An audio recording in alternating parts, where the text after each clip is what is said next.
Salut tout le monde, j'espère que vous allez bien. Si vous avez suivi NXT Stand and Delivered, vous savez forcément que là vous êtes sur WrestleMania. Vous avez juste attendu une petite heure, le temps de suivre le show en question. Pour les autres, bienvenue à vous. Je vous invite bien sûr à aller voir pour ceux qui ont envie de savoir ce que j'ai pensé de ce pay-per-view Stand and Delivered de NXT. Eh bien, allez-y, la vidéo est déjà en ligne depuis une petite heure. En tout cas, asseyez-vous, prenez une chaise. Et donc, on va parler bien sûr du D1, puisque je vous le rappelle, maintenant la WWE a décidé de séparer, c'est tant mieux parce qu'avant c'était assez long, le show de WrestleMania, puisque désormais il y a 2 jours qui se créent un peu à la manière d'un New Japan Pro Wrestling. Alors qu'est-ce qu'il y avait comme match proposé durant cette D1? Vous avez le titre des États-Unis où Austin Theory faisait face à John Cena. Ensuite il y avait le four-way tag team match avec les garçons, avec Braun Strowman et Ricochet, les Viking Riders, les Alpha Academy et les Street Profits. Seth Rollins, lui, faisait face à Logan Paul. Rey Mysterio, pardon, les Damage Control contre Becky Lynch. Le duel des Mysterio avec Rey Mysterio contre Dominic Mysterio. Le WWE Women SmackDown Championship entre Charlotte Flair et Rhea Ripley. Et enfin, le dernier, non des moindres, le WWE Undisputed Tag Team Championship avec les Usos qui fait donc face à Kevin Owens et Sami Zayn. Alors, on va commencer d'abord par parler de ce qui s'est passé au tout début, mais également avant. C'est le segment du Miz et de Snoop Dogg. Bon, ils avaient fait un petit speech au début, et après, il y a eu un match avec Pat McAfee. Honnêtement, ça m'a pas plus intéressé que ça. Honnêtement, c'était cool. Alors, pour ce qui s'agit du début, c'était surtout pour présenter la carte, pour la vendre, etc. Pourquoi pas, c'est intéressant. Par contre, le match, j'en avais rien à faire. Je ne l'ai même pas regardé, pour vous dire la vérité, parce que je vois pas l'intérêt de le faire. Donc, juste après, il y a eu un titre des États-Unis entre Austin Theory et John Cena. Une rencontre où j'ai trouvé que Cena a fait du Cena, en fait. Alors, franchement, je m'attendais à un truc plus poussé, quoi. C'est-à-dire que Cena a plus passé son temps à toucher le sol, mais il l'a pas fait trop longuement. Parce qu'à un moment donné, je me suis dit, putain, il va passer sa vie à faire du Cena comme ça. Au final, ça a été plus serré que prévu. Il y a eu quand même pas mal de petites choses.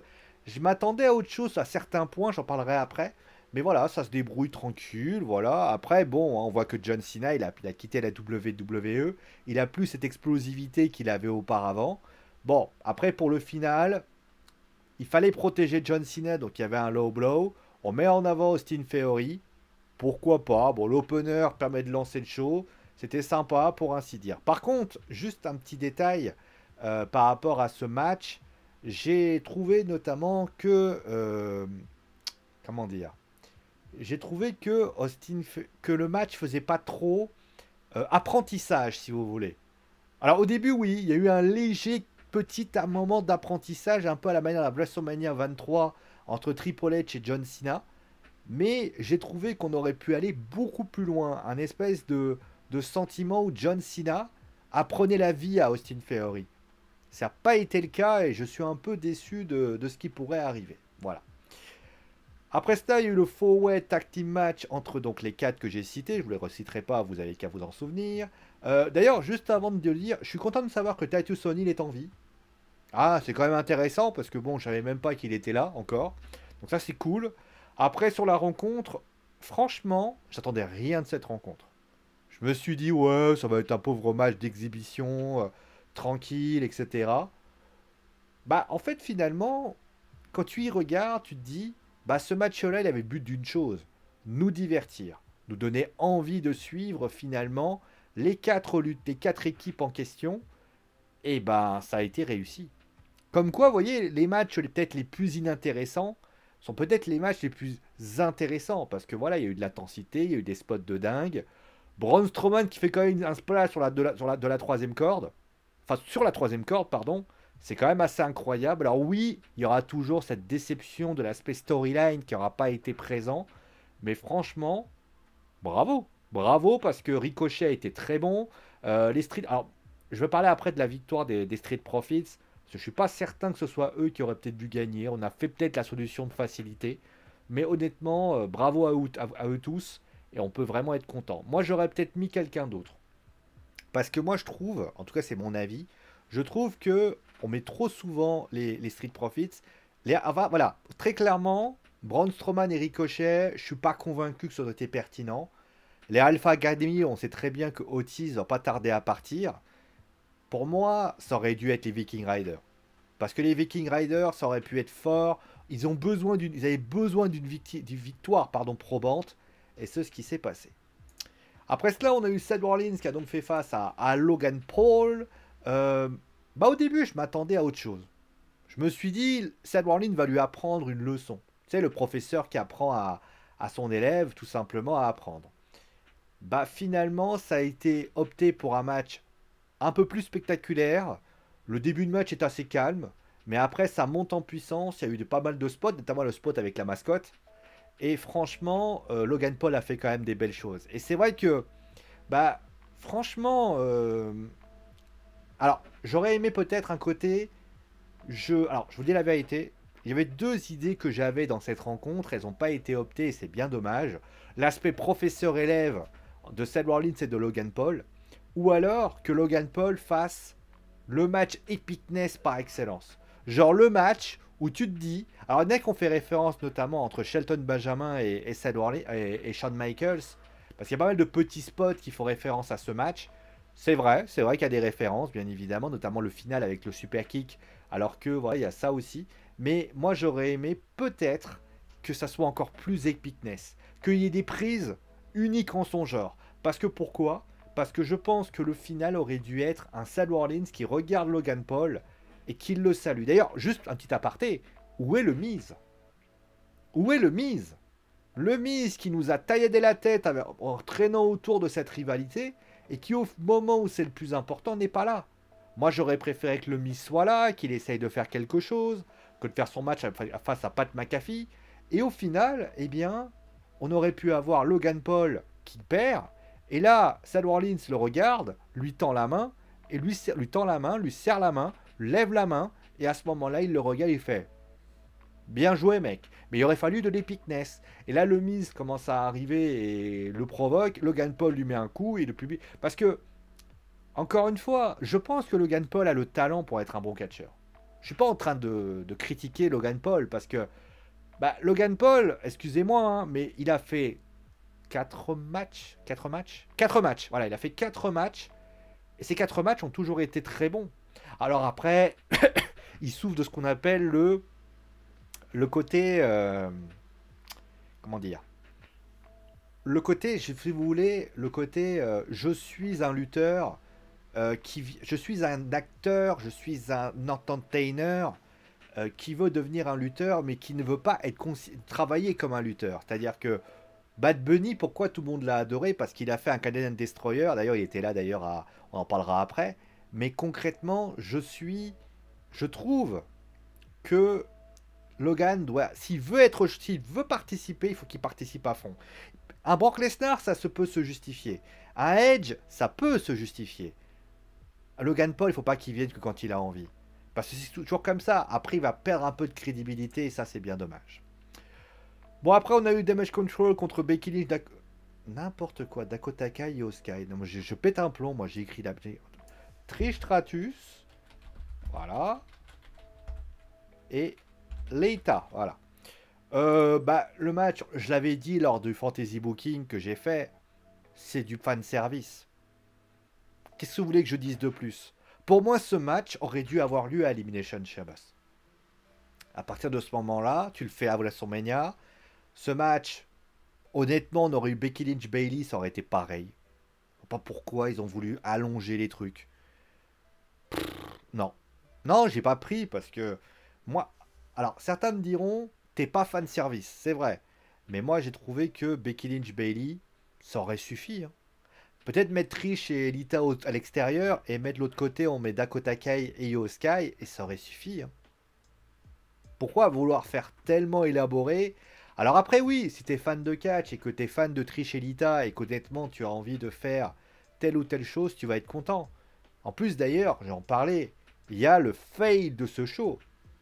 Je vous raconte l'histoire. Vous avez donc Becky Lynch alors, qui décide de monter Bayley à l'extérieur. Enfin, au-dessus, sur la troisième corde, en haut à gauche. Alors, après, ça contre, ça revient 1, 2, 3 rideaux. Le problème, c'est que Lita et Trish Stratus sont sur le ring en mode pause café.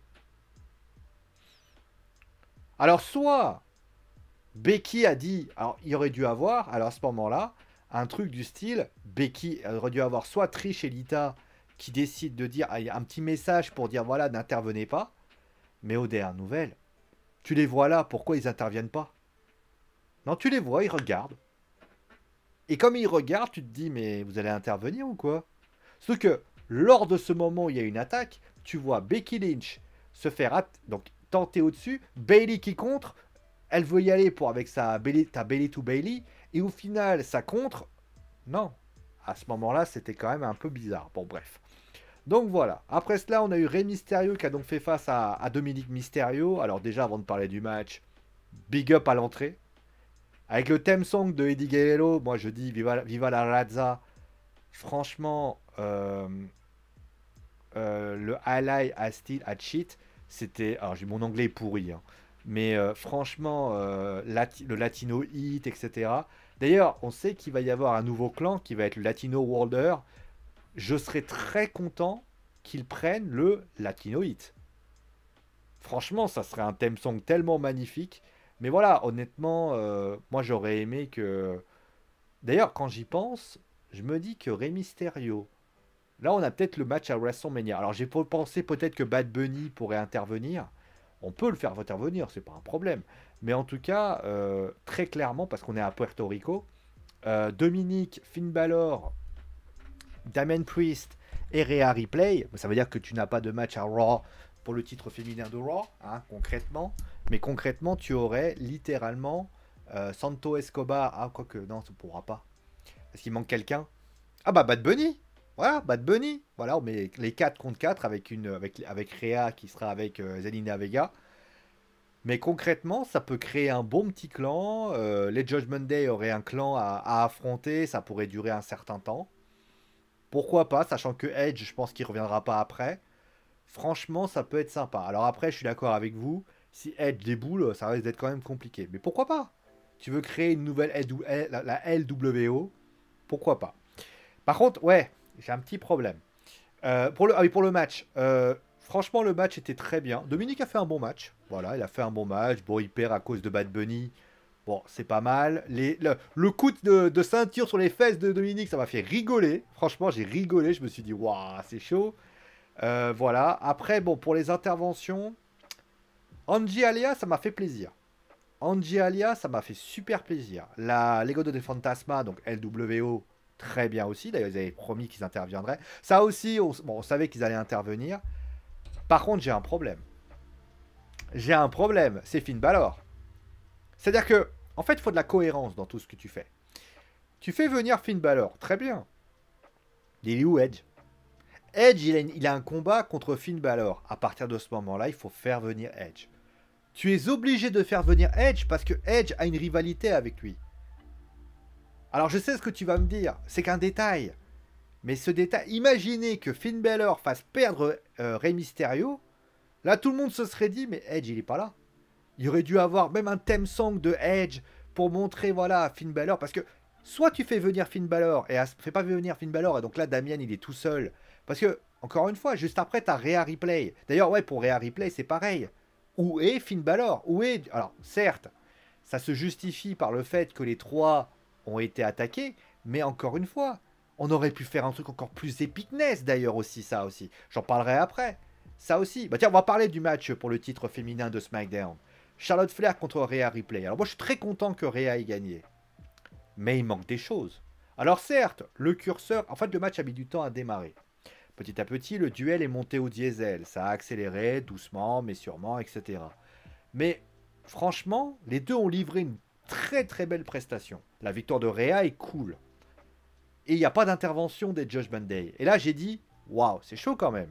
Dominique, il traîne tout le temps. Alors certes, il y a eu ce... Alors je pense que la WWE avait comme optique de le mettre avant pour pouvoir éviter qu'il y ait une intervention. Parce que Dominique, il aurait dû se faire protéger, etc. Mais on aurait pu faire littéralement un truc tout à fait dingos.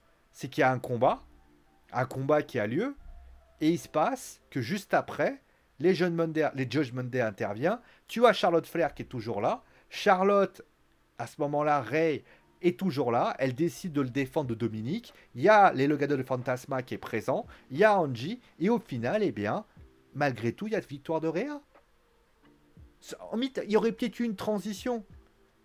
Charles, après, tu vas me dire, il faut une entrée, machin, etc. Ouais, si tu veux.